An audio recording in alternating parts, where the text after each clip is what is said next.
Well, to see it as an investment, you need to link it to an outcome.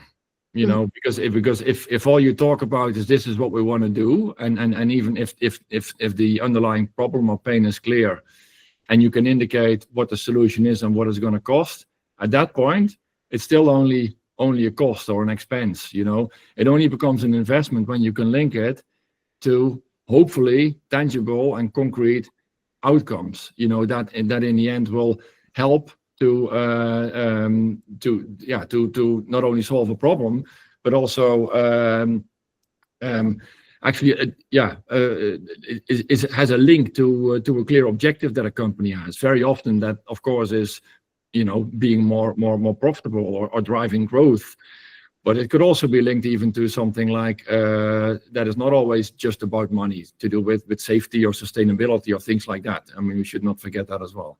Mm-hmm. But to be able to call it an investment, that's my point.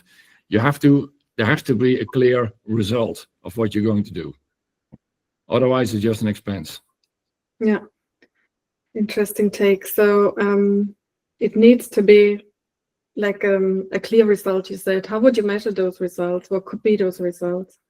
Well, it depends on what the project is, of course. But it could be, if it's something to do with L&D, it could be related to reducing attrition of employees, for instance. If you do like a leadership program or something like that, it could, something that helps fill skills gaps that people might have and make them ready for internal promotions. So people inside your organization can grow, and you have to you spend less on recruitment, for instance.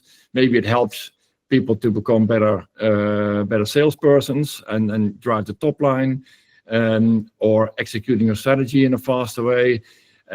So I realize, even then you cannot always exactly predict what the outcome is, but at least what I expect is that we've thought about it, that we try to make it as concrete as possible, mm-hmm. and if possible, also translate it into something that we can measure, and then also determine how we will measure the impact.